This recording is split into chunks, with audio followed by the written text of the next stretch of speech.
With Congresswoman Cheri Bustos. Thank you so much for being here today. Thanks, Eugene. All right, we want to start with USMCA. It's now officially going to go to the president's desk. I believe Senator Chuck Grassley signed it. So now it is almost a done deal. It is almost law. How big of a win is this for Central Illinois, and how significant is it that this was able to get done in the midst of all of this impeachment talk? Yeah, this is a big deal. 2019 was tough for our family farmers, as you know.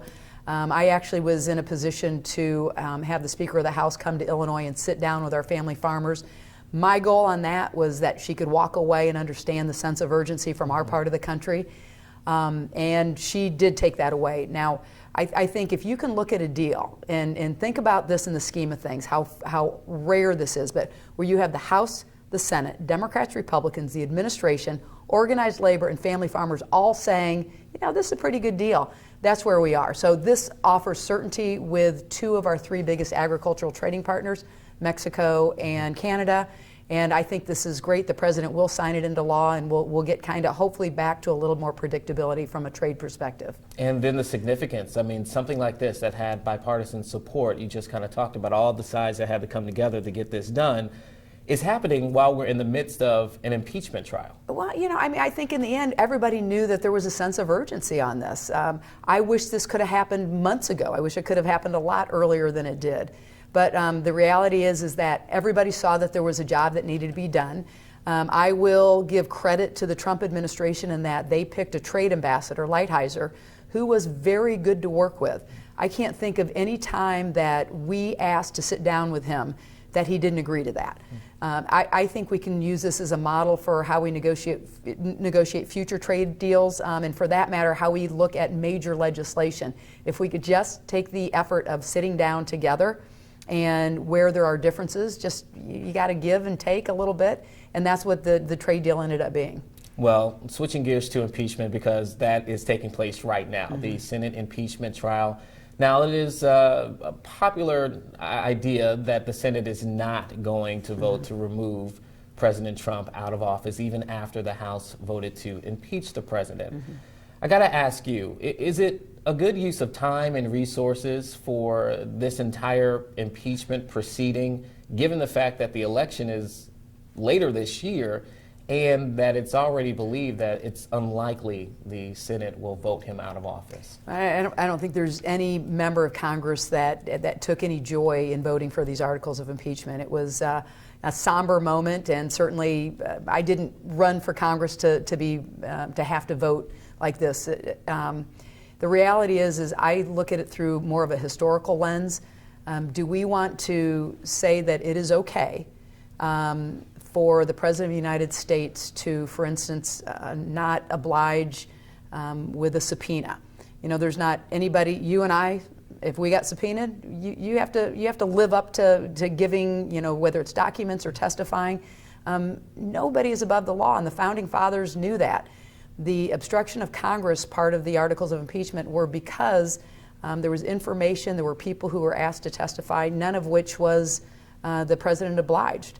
The abuse of power is, I'll try to explain it as simply as I can, but Ukraine is a friend. They are not an enemy country. They are an ally.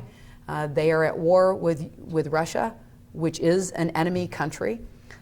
We, as members of Congress, Democrats and Republicans, House and Senate members, had agreed to about $400 million in aid, and the president literally made a unilateral decision in exchange for dirt being dug up on a political enemy of his, would not turn that over. And it only got released after the whistleblower's complaint was out there. I don't think we want to look back in 10 or 20 or 100 years and say that kind of action is okay. And so I think you have to look at this through a historical lens. Every one of the senators have taken an oath of impartiality before this trial started.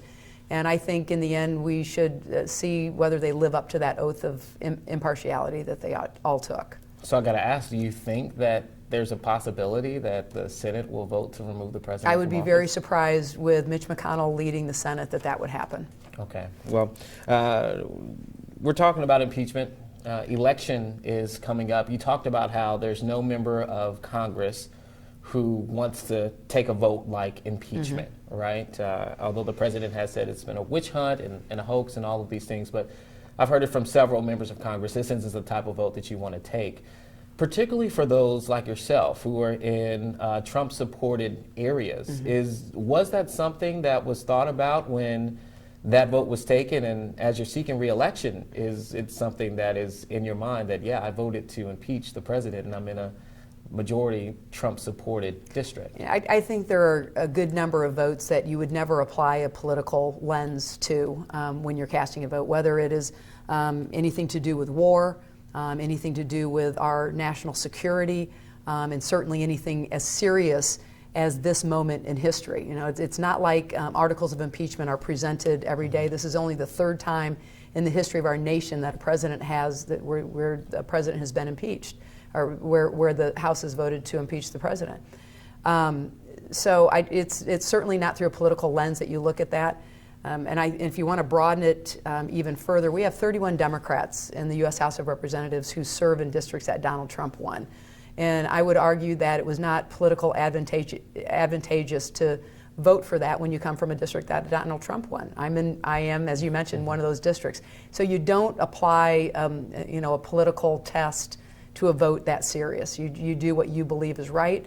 I read the report out of the Intelligence Committee, out of the Judiciary Committee. I've done all of the reading and research that I believed I needed to do to cast that vote, and that's where I ended up on this issue. Well, speaking of the fact that you are running for re-election right now, you don't have any challengers for the primary. They were removed off of the ballot. What have been in your opinion, your wins over this year? I know that's something that you wanted to get out there as well, but for people who are looking at you as a candidate for re-election for later this year, what have been your wins that you brought to your district? Well, it's not like I've been in Washington forever. I'm only in my fourth term, but I'm already in my third term. So last cycle and now this cycle, I'm in senior House leadership. I'm the only Midwesterner who is in elected senior House leadership. So every day I'm in Washington, D.C., I'm at the decision-making table along with the Speaker and the Whip and the Leader. And that has been able to leverage for me a position on the most powerful committee in all of Congress, and that's the Appropriations Committee. That's put me in a position to make sure that we have wins for our region. You know, the firehouse at the Air National Guard, we got that because that was something I was able to advocate for on the Appropriations Committee. Making sure that the Peoria Ag Lab is not only remains open after the Trump administration tried to zero out that budget, but that we are filling the vacancies that have been created.